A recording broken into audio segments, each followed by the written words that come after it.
પ્રથમ જ્યોતિર્લિંગ સોમનાથમાં નવો ઇતિહાસ રચાવા જઈ રહ્યો છે। સ્વાભિમાન પર્વની ઉજવણી ચાલી રહી છે। સોમનાથમાં ભવનાથ જેવો માહોલ છે।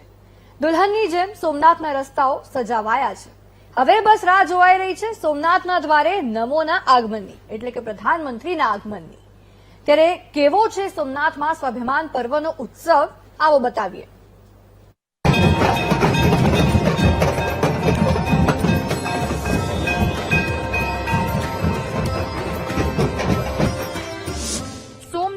સ્વાભિમાન પર્વ શંખનાદ સાથે 72 કલાકના અખંડ ઓમકાર જાપ।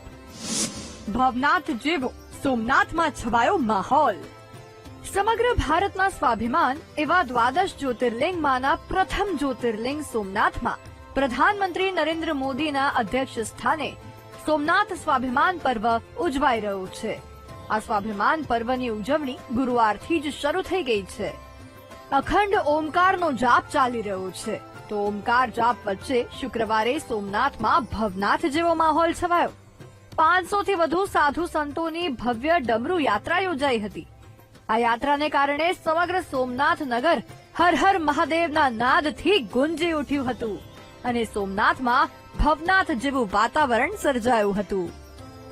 આ ડમરૂ યાત્રા શંખ સર્કલથી શરૂ થઈ હમીરજી સર્કલ થઈને સોમનાથ મહાદેવ મંદિર સુધી પહોંચી હતી। લગભગ 1 કિલોમીટર લાંબી આ ભવ્ય યાત્રામાં દેશભરના વિવિધ અખાડાના સાધુ સંતો અને મહંતો પરંપરાગત વેશભૂષામાં ડમરૂના તાલે જોડાયા હતા। સોમનાથના ઇતિહાસમાં પ્રથમ વખત સાધુ સંતોની રવેડી યાત્રા યોજાશે। 1026ની અંદર જ્યારે સોમનાથ ઉપર મોહમ્મદ ગજનીએ આક્રમણ કર્યું હતું એને આજે 1000 વર્ષ પૂરા થયા અને પૂર્ણ પ્રાણ પ્રતિષ્ઠા મહોત્સવ સોમનાથનું થયું એને 75 વર્ષ થયા। તો આજે ભારતના યશસ્વી વડાપ્રધાન એક મોટું આયોજન, જે એક આપણે સનાતન ધર્મ હિન્દુ સમાજ જેના ઉપર ગૌરવ કરે એવું આજે એક આયોજન જે સોમનાથ સ્વાભિમાન પર્વ નામ નાખ્યું છે।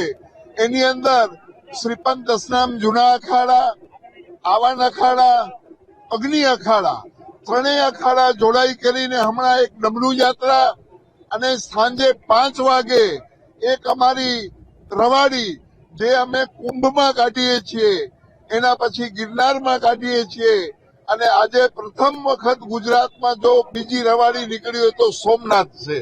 ઐતિહાસિક સોમનાથ સ્વાભિમાન પર્વમાં શનિવારે પ્રધાનમંત્રી મોદી પણ ઉપસ્થિત રહેશે।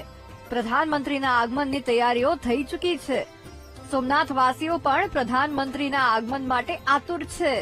એટલું જ નહીં, પ્રધાનમંત્રીની આ શૌર્ય યાત્રામાં 108 ઘોડેસવાર તેમજ મહારાસમાં સામેલ મહિલાઓ પણ સામેલ થશે।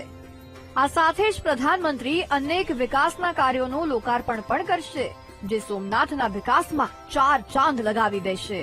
माननीय मोदी जी कल यानी कि 10 तारीख 5:30 बजे यहाँ सोमनाथ की पवित्र भूमि पे आएंगे। सोमनाथ ट्रस्ट की मीटिंग होगी। 3000 ड्रोन शो, तो यही इतिहास को उजागर करेंगे। सबको निमंत्रण है, वो भी होने वाला है। और आज जैसे भवनाथ में रवेड़ी होती है, 500 साधु हमारे जगत गुरु महेंद्रानंद गिरी जी महाराज और परम पूज्य इंद्र भारती बापू के नेतृत्व में सभी साधु यहाँ आए हैं। ये भी सोमनाथ में पहली बार हो रहा है। સોમનાથમાં ઉત્સવનો માહોલ છે। દેશભરમાંથી માનવ મહેરામણ સોમનાથમાં ઉમટી પડ્યું છે। આ શૌર્ય યાત્રા ઐતિહાસિક છે, જેની સદીઓ સુધી નોંધ લેવાશે। Rohit Barad, VTV news, Gir Somnath.